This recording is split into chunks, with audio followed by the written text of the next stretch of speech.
Vamos entonces en esta clase a dedicarnos a estudiar la morfología de la flor. Si la flor se origina a partir de una yema, significa que la flor es un vástago. Si es un vástago, tiene que presentar un tallo y hojas. El tallo de la flor está representado por esta estructura que recibe el nombre de receptáculo. Este receptáculo muchas veces se puede prolongar en otro tallo que recibe el nombre de pedicelo, que es el eje que sostiene entonces a toda la estructura de la flor. En este tallo denominado receptáculo se insertan las hojas, y estas hojas están a veces muy modificadas en toda la estructura floral y reciben el nombre de antófilos. Estos antófilos suelen insertarse en nudos en un número de 3 o más. Por eso decimos que van formando verticilos en esta flor. Y entre nudo y nudo, el entrenudo es prácticamente imperceptible, o sea que casi no está desarrollado. Por lo tanto, podemos decir que la flor es un braquiblasto con hojas modificadas denominadas antófilos.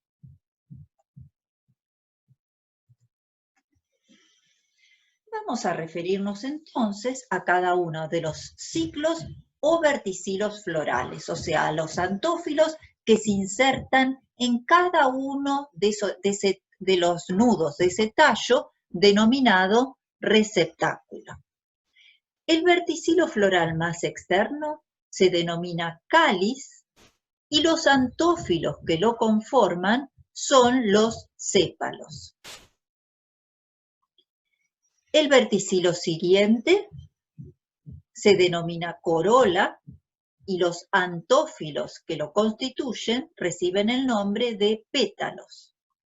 Cáliz más corola conforman el perianto de la flor. La función del perianto es la de protección de los otros ciclos florales, como también vamos a ver que cumplen funciones muchas veces de atracción. Luego tenemos los dos ciclos fértiles de la flor. El siguiente a la corola es el androceo, y los antófilos que conforman al androceo reciben el nombre de estambres. Y el ciclo más interno, que es el otro ciclo fértil, se recibe el nombre de gineceo, y los antófilos que lo forman son los carpelos.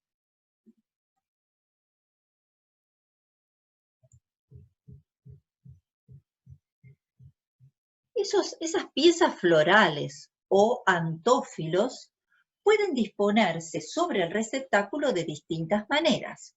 Una de ellas es la que acabamos de describir, o sea, en forma cíclica, donde cada uno de esos ciclos se dispone en un nudo de ese receptáculo.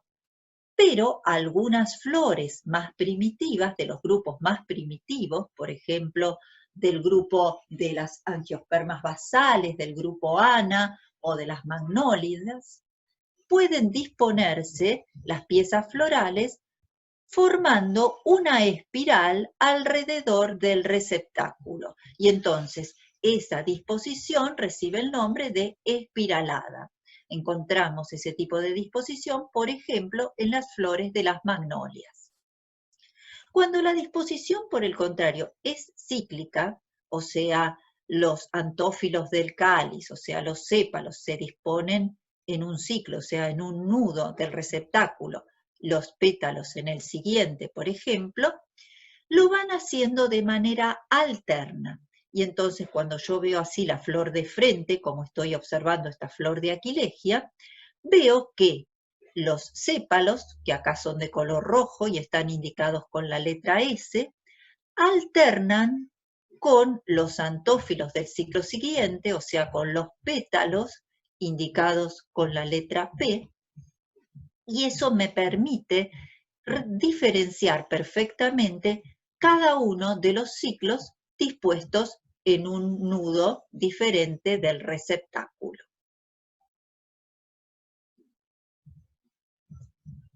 Una de las primeras características morfológicas de la flor que uno analiza es su simetría. Podemos encontrar estos tres tipos. Una flor es actinomorfa cuando podemos trazar más de 2 planos de simetría. Cada plano de simetría está indicado con una línea blanca y es el que me permite dividir a la flor en dos mitades exactamente iguales. Por ejemplo, si yo trazo este plano en esta flor, la puedo dividir en dos mitades iguales. Lo mismo que si trazo este otro plano o este, o sea que en este caso puedo tener más de 2 planos de simetría que me permiten dividir esta flor en dos mitades iguales. Por el contrario, una flor es zigomorfa cuando puedo trazar un único plano de simetría que la divida en dos mitades iguales, como en esta flor de Alstroemeria, en donde el único plano posible de simetría es el que pasa por esta línea blanca. Y hay algunas flores, que en realidad son las menos, que no presentan ningún plano de simetría posible y por lo tanto se las define como asimétricas.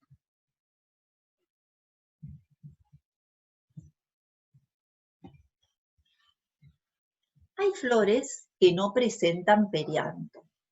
El perianto es lo que podemos decir la vestidura de la flor.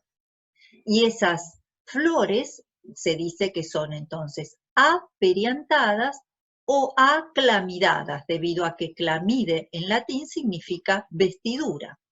El prefijo a indica ausencia. Por el contrario, las flores que presentan perianto se dice que son periantadas o clamidadas. Pero ese perianto puede estar completo, o sea, presentar los dos ciclos correspondientes a cáliz y corola, o bien presentar uno solo de ellos. Si presentan los dos ciclos, decimos que son diclamidias. Di viene de dos. Por el contrario, si presentan uno solo de esos dos ciclos, que generalmente es solamente el cáliz y lo que está ausente es la corola, decimos que son monoclamidias, o sea, mono de uno, clamide de vestidura, o sea, una sola de las dos vestiduras. Dentro de las diclamidias, dos vestiduras, podemos encontrar a las homoclamidias y a las heteroclamidias. Homo, como ustedes saben, significa homogéneo, igual. O sea que en este caso, morfológicamente, no diferenciamos las piezas de ambos ciclos, o sea, el que correspondería al cáliz y a la corola. Morfológicamente son iguales, como ocurre en esta flor de Zefirantes, en donde tenemos estas tres piezas más externas, que corresponderían a las piezas del cáliz, y que son morfológicamente iguales a estas otras tres piezas más internas, que corresponderían a la corola.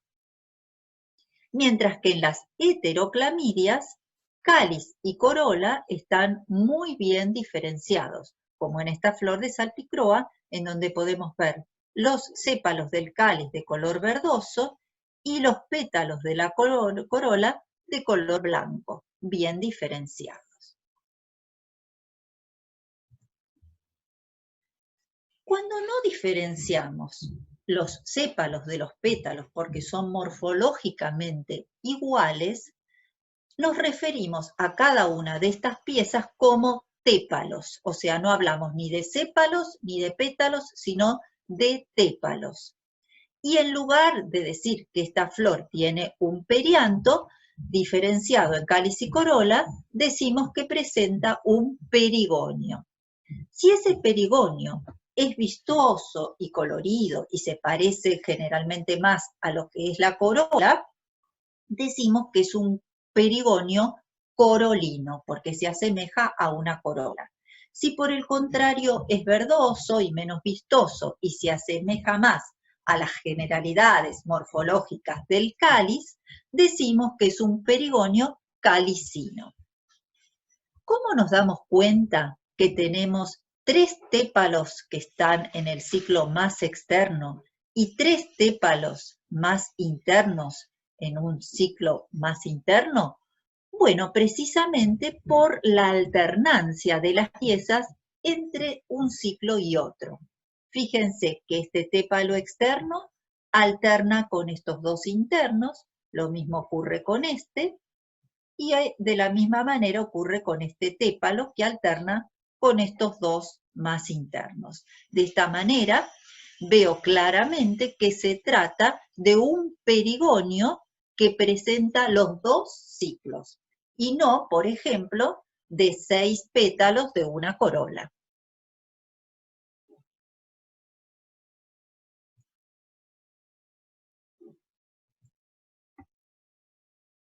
Las flores pueden ser completas o incompletas. Una flor es completa cuando presenta todos sus ciclos florales, o sea, cáliz, corola, androceo y gineceo. En este caso, siempre va a presentar los 2 ciclos fértiles, y cuando una flor presenta ambos ciclos fértiles, decimos que a su vez es perfecta, o sea que las flores completas son a su vez siempre perfectas. Por el contrario, una flor es incompleta cuando falta alguno de sus ciclos florales, cualquiera de ellos. Si, por ejemplo, como en este caso, falta la corola, pero ambos ciclos fértiles están presentes, decimos que esta flor es incompleta, pero a su vez perfecta. Por el contrario, si lo que le falta es alguno de los 2 ciclos fértiles, digo que entonces la flor es incompleta e imperfecta, porque tiene solamente uno de los 2 ciclos fértiles. Si falta el gineceo, solamente está presente el androceo, digo que la flor es incompleta, imperfecta y estaminada. Si por el contrario falta el androceo y lo único que está presente es el gineceo, digo que la flor es incompleta, imperfecta y pistilada. Las flores perfectas son las que se denominan muchas veces hermafroditas y las flores estaminadas se denominan muchas veces masculinas como las pistiladas femeninas. Estos términos no son del todo correctos porque vamos a ver que, que la flor es parte del esporófito y como ustedes ya saben, los esporófitos no son los que presentan sexo, sino los gametófitos.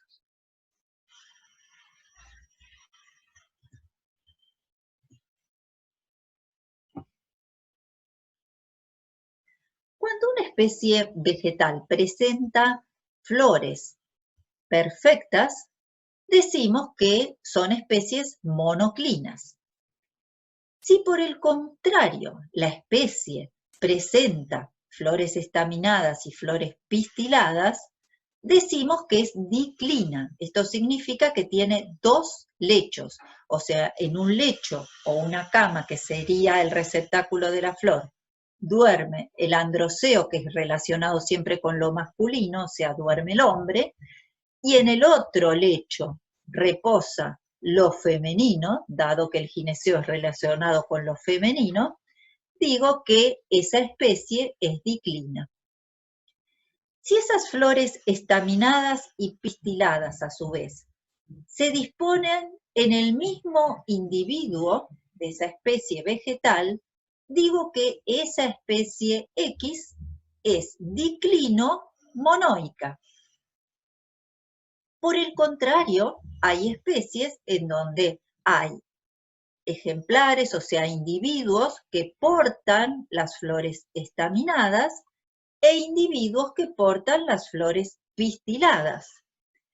Entonces, estas especies son diclino-dioicas, o sea que acá hay una separación y divorcio total. Dioico, oico viene de casa, o sea, hay dos casas, no solo duermen en lechos separados, hombre y mujer, sino que también habitan casas separadas.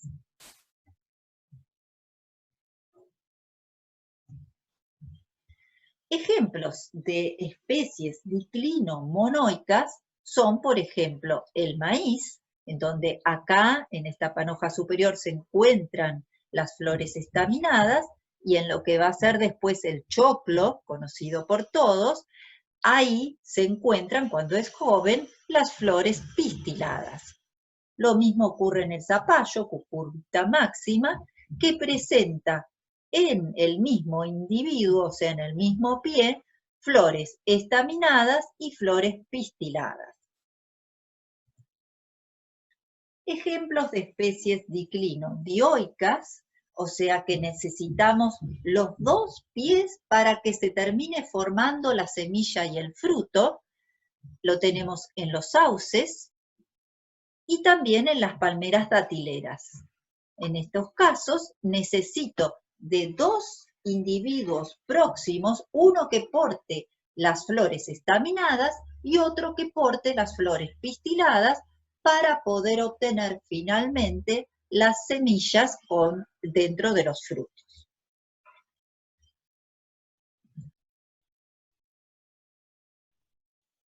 Las piezas de cada uno de los ciclos pueden estar libres o soldadas entre sí. Si están libres, utilizo el prefijo diali, y si están soldadas, el prefijo gamo. Entonces, si los sépalos del cáliz están libres entre sí, como en el caso de la rosa, por ejemplo, digo que el cáliz es dialisépalo. Si por el contrario se sueldan entre sí, generalmente formando prácticamente un tubo, como por ejemplo podemos ver en el cáliz de la flor de Nicotiana, digo que el cáliz es gamosépalo. Por el contrario, si los pétalos de la corola están libres entre sí, como en la flor de Dianthus, de la clavelina, digo que la corola es dialipétala.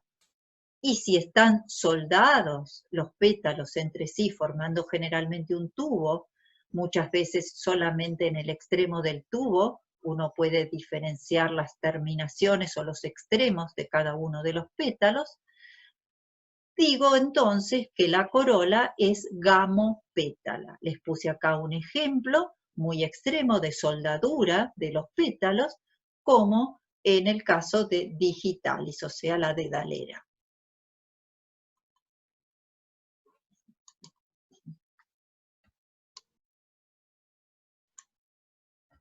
Los antófilos que conforman al androceo son los estambres. Cada estambre está formado por un filamento y una antera. Y a su vez la antera generalmente está conformada por dos partes denominadas tecas. Las tecas a su vez se unen entre sí por un parénquima denominado tejido conectivo.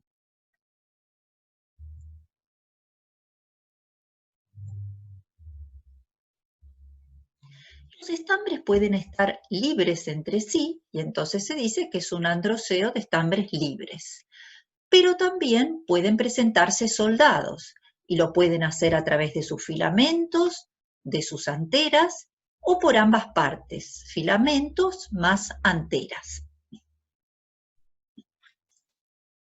En el primer caso, podemos tener un androceo de estos tres tipos: monadelfo, poliadelfo o diadelfo. Monadelfo viene de mono, de uno, y esto es porque todos los filamentos que conforman el androceo de la flor se encuentran soldados entre sí, formando un único tubo con las anteras libres en su parte superior. Acá estamos viendo ese tubo formado por la soldadura de los filamentos de los estambres de un color rojo y en amarillo las anteras libres. El ejemplo que estamos viendo acá de este tipo de androceo monadelfo lo tenemos en la flor del hibiscus, o sea, en la rosa china. Es un tipo de androceo muy común en la familia a la cual pertenece este género, que son las malváceas. En el androceo poliadelfo tenemos 3 o más grupos de estambres soldados a través también de sus filamentos. Podemos ver en este esquema 3 grupos de estambres soldados en la base por sus filamentos. Este tipo de androceo poliadelfo es muy común en los cítricos y acá estamos viendo, en una flor precisamente del género Citrus, 3 grupos de estambres, cada grupo formado por la soldadura de los filamentos, que se ven de este color blanco, como esta masa de color blanco, y las anteras libres en la parte superior. En el androceo diadelfo tenemos 2 grupos de estambres soldados por sus filamentos, dado que di viene de 2. El ejemplo que estamos viendo acá es el de la flor del ceibo, que presenta un androceo con 10 estambres, 9 de los cuales se encuentran fusionados a través de sus filamentos y el 10º estambre se encuentra libre. Esto conforma entonces 2 grupos de estambres en el androceo de esta flor. En el androceo sin anterio, los estambres se encuentran fusionados por las anteras y entonces las mismas se encuentran formando un pequeño tubo y los filamentos correspondientes a cada uno de esos estambres se encuentran libres. Imagínense que cada uno de estos filamentos queda luego inserto por su base en el receptáculo de la flor, como ocurre siempre. Este tipo de androceo es muy común en las flores de las especies de esta familia muy importante de angiospermas, que son las Asteraceae. Ejemplos de especies pertenecientes a esta familia podemos dar, por ejemplo, al girasol o a la margarita. En el androceo de tipo sinfiandro, los estambres se encuentran soldados tanto por sus filamentos como por sus anteras, con lo cual forman un único tubo que estamos observando acá, por ejemplo, en la flor de ceiba, o sea, la flor del palo borracho. Lo que asoma, o sea, que corre por dentro de este tubo, es el gineceo, que es el ciclo más interno de la flor. Y llegamos entonces al ciclo más interno de la flor, que tiene generalmente esta forma de botella.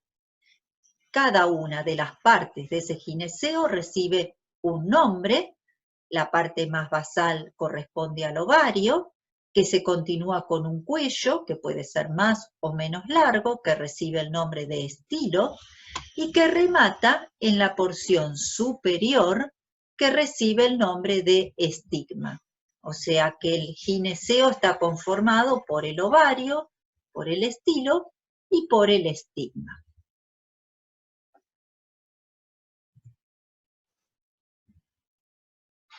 El ovario puede tener distintas posiciones en la flor. Si el ovario se inserta en una posición superior con respecto a las piezas de los otros ciclos florales, o sea, uno ve que el cáliz, que la corola y que el androceo se insertan por debajo del ovario, decimos que el ovario es súpero y por lo tanto la flor es hipógina. Pero hay flores en donde el receptáculo, que lo tenemos representado en marrón acá, crece y se suelda al ovario, llevando a los otros ciclos florales a una posición por encima del mismo. Entonces vemos al ovario soldado al receptáculo de la flor y al cáliz, a la corola y al androceo insertándose por encima del ovario. Y entonces digo que en este caso la posición del ovario es ínfera y por lo tanto la flor es epígina. Y el último caso lo tenemos cuando el receptáculo de la flor crece llevando al cáliz, a la corola y al androceo a una posición por encima del ovario, pero ese receptáculo no se encuentra soldado al ovario. Y entonces digo que el ovario es medio y la flor es perígina.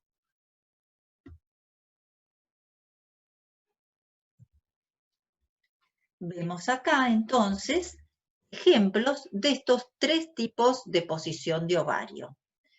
En el primero podemos ver al ovario, al estilo y al estigma del gineceo de esta flor y vemos que los estambres, los pétalos y los sépalos se insertan todos por debajo del ovario, o sea, acá estaría el receptáculo de la flor. Por lo tanto, este ovario es súpero y la flor es hipógina. Un ovario ínfero lo tenemos bien representado en las flores de los cactus, en donde acá tengo el ovario, el estilo, que es muy gordo, muy grueso en este caso, y el estigma. Todo esto más verdoso corresponde a la soldadura de la pared del ovario con el receptáculo de la flor, ya que el cáliz, la corola y el androceo, que en este caso está conformado por numerosos estambres, ocupan una posición superior al ovario. Por lo tanto, el ovario es ínfero y la flor es epígina. Y en el caso de Prunus, tenemos un ovario medio. El gineceo acá está conformado por el ovario, el estilo y el estigma. Podemos ver cómo el receptáculo creció, que es toda esta parte verdosa, crece pero no se suelda al ovario y lleva a una posición superior a los sépalos del cáliz, a los pétalos de la corola y a los estambres del androceo, que se insertan todos a esta altura, por encima del ovario. Por lo tanto, es medio y la flor es perígina. Cuando yo corto el ovario longitudinalmente, como estamos viendo acá, ven que acá se le extrajo una porción de la pared de ese ovario, veo lo que se encuentra adentro. ¿Y qué es lo que veo adentro del ovario? Bueno, estas estructuras, algo ovaladas o esféricas, que corresponden a los óvulos. O sea, acá en las angiospermas, los óvulos no están expuestos y desnudos como en las gimnospermas, sino que se encuentran protegidos y encerrados dentro del ovario.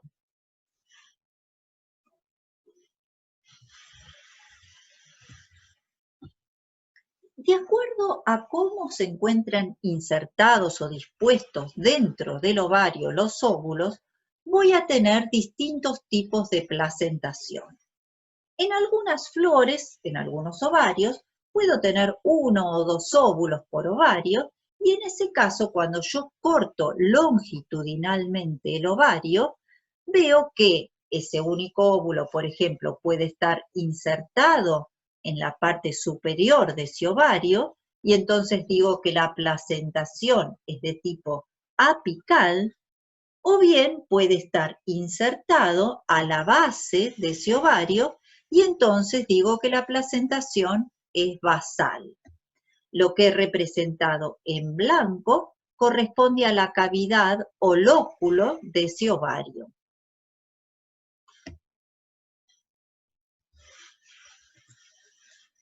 Pero en muchos casos, cuando yo corto longitudinalmente el ovario, me encuentro con gran cantidad de óvulos en su interior, que son los casos más comunes.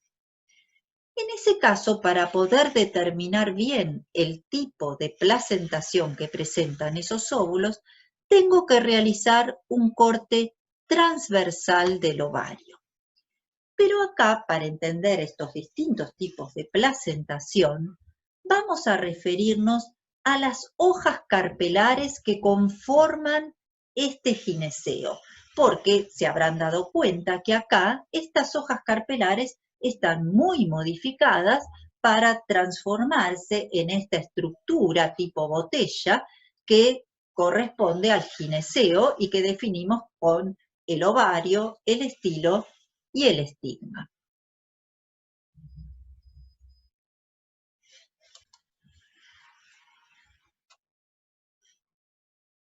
Para que entiendan mejor cómo es que las hojas carpelares se han transformado para generar toda esta estructura del gineceo, voy a usar esta hoja carpelar representada con una hoja de papel, en donde indiqué con distintos colores y estas líneas a los distintos haces vasculares o nervaduras principales de esta hoja.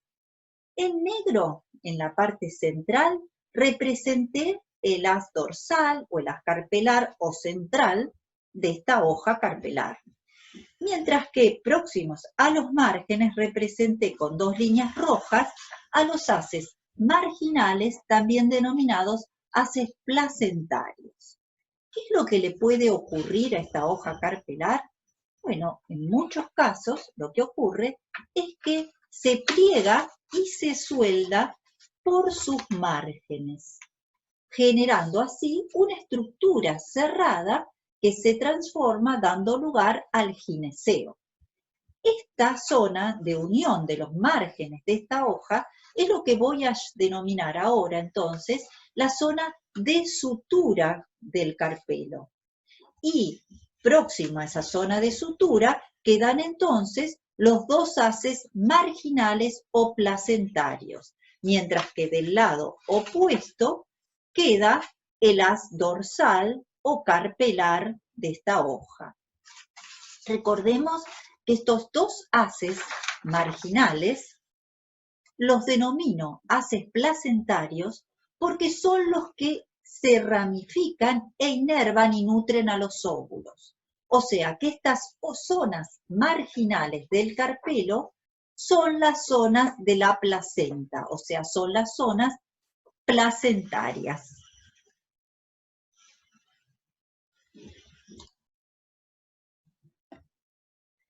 Les representé entonces en esta diapositiva lo que les acabo de explicar con la hoja de papel, en donde en negro está el haz dorsal o carpelar y en rojo están los haces marginales o placentarios. Les representé entonces acá los óvulos dispuestos en esa zona placentaria. Y en la imagen de la derecha tenemos al carpelo plegado, soldado por sus márgenes. Con la línea punteada estaría la zona de sutura de la hoja carpelar. En rojo nuevamente los haces marginales o placentarios, los óvulos que quedan ahora dentro de esta estructura cerrada y del lado opuesto el haz dorsal o carpelar.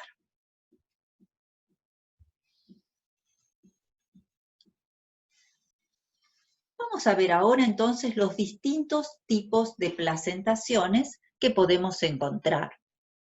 Si yo corto transversalmente este ovario, lo que veo es una única hoja carpelar entonces que se soldó por sus márgenes con esta línea. Estoy representando la zona de sutura o soldadura.